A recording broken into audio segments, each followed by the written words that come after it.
Hello, this is Fran, Osseo-Asare of BETUMI, the African Culinary Network. Welcome to part two of our step-by-step moyin-moyin demonstration with Mrs. Sodeinde from Nigeria. You'll see her picture here. You'll see her standing alongside me in the kitchen, and you'll see her daughter-in-law, Kathy Sodeinde, whom she's taught many of these dishes. And you may hear Kathy's voice a little bit in the background as she makes suggestions as we're cooking during some of the clips. Then you will see a clip of the, not a clip, you'll see a still of the ingredients that we assembled for this. As I mentioned, fancy version of moi moi. You could have made it without the tomato paste, without the crayfish, without the corned beef, without the eggs. It's just a much simpler steamed plain version, but I wanted to see the fancy one, so we're making that. And some of the equipment that we use, the food processor, the pot for steaming them, the steamer insert, various spoons and bowls and things that we need. Next, you'll see some photos showing the step-by-step formation of the packets that we steamed the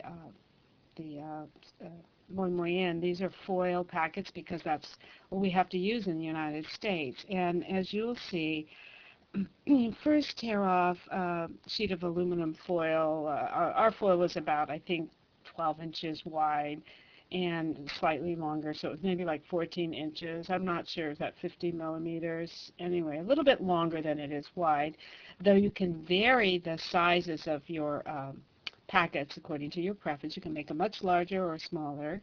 Basically, lay the foil on the countertop with the shiny side up, fold the torn halves together to make a rectangle, then cut that rectangle in two as it shows in the pictures, beginning at the folded edge. Okay, so you cut it that way, and that will make two smaller rectangles. And the dull side of the foil will be on the outside, the shiny side will be inside.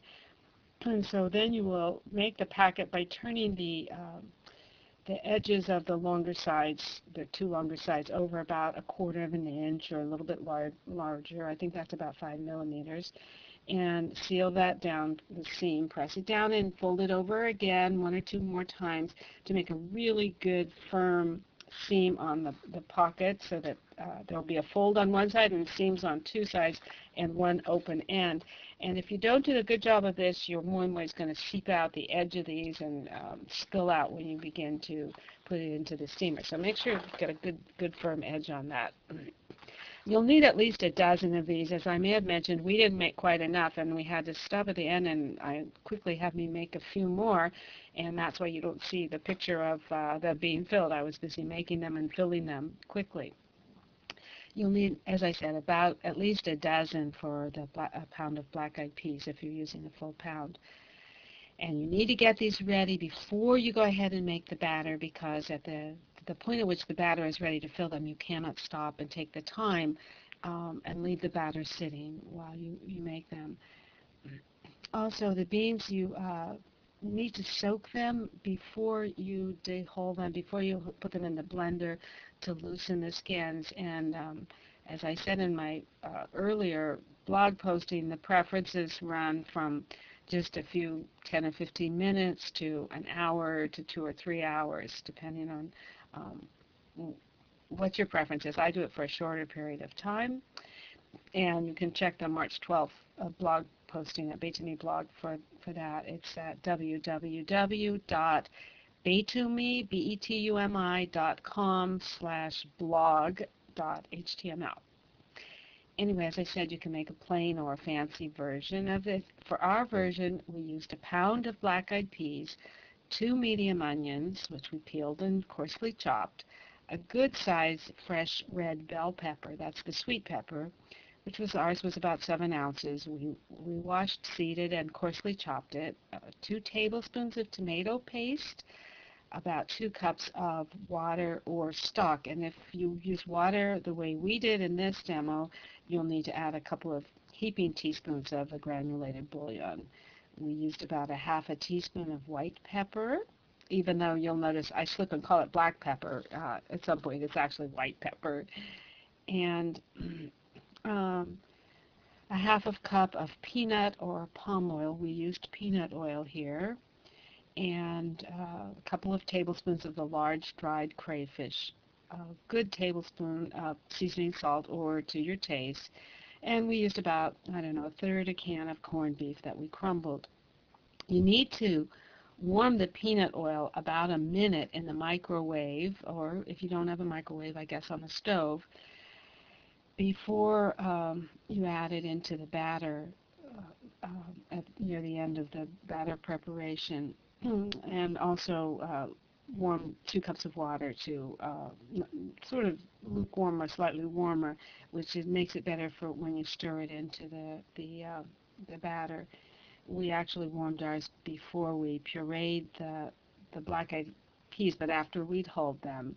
But when we put the black-eyed peas in with the chopped onion, the red bell pepper, and tomato paste, okay, we added some of the water to the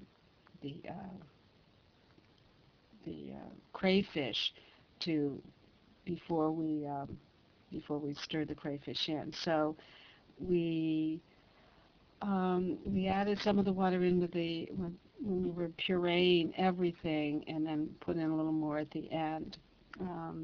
The water that we poured over the crayfish, we also added that, and that was altogether about 2 cups of water that we heated and used. Now, I didn't use that much when I made it myself. It made my batter too watery, so you'll have to kind of judge if it seems too liquidy, or if it's a thick dropping paste the way they are. You'll see on the video. Let's see, we added the seasoning salt and bouillon and white pepper and crayfish near the end. While we were doing all this, we heated the water on the stove in the kettle so that it was ready by the time we filled the packets. And as I said, we were working at top speed, and when we were short of those foil packets, I was busy making them and set my camera down, so that part wasn't recorded. But you can either use a spoon to spoon the moyin-moyin into the packets, the batter, or you can use a measuring cup with a spout and just kind of pour it in there.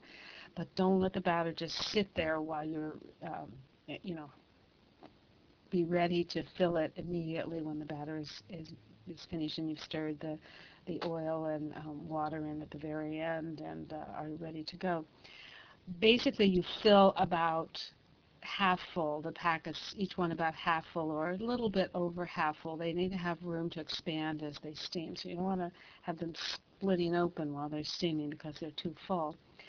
And right at the end, if you're making the fancy version, you plop in 1 or 2 of the quarters of the egg and a little sprinkling of the corned beef, and just let it sit on top, and then fold over the top of the open top of the packet a few times to seal it tightly, and gently put it into the steamer, packing in all of the packets. The water's not going to be touching them; it's going to be underneath them, and you let them steam put the lid on tightly. If it's not tight, you might want to put a little bit of foil to seal up so that the steam doesn't escape. And steam them for about 45 minutes to an hour, depending on the size of the packets. At that point, you can gently take one out and unwrap it, see if it's really soft still or if it's firm. And I think they get a bit firmer as they cool. They can be eaten whole. They can be cut into pieces. They can be eaten as snacks. They can be eaten at meal times. I've had them both warm and at room temperature. You can even cut them up into cubes and use toothpicks to serve them as an appetizer. I've seen recipes that are slight variations. I've seen them with curry powder and ground red chili pepper, though usually these are mild flavored when I've had them. I don't know if people have toned them down for non-Nigerians, or I suspect that's the way that they are, that they're milder pudding. I've also seen them with the crayfish ground up before it's added, though Auntie Bola was quite clear that she wants it to be a little surprise in there, the crunchy surprise that you bite into.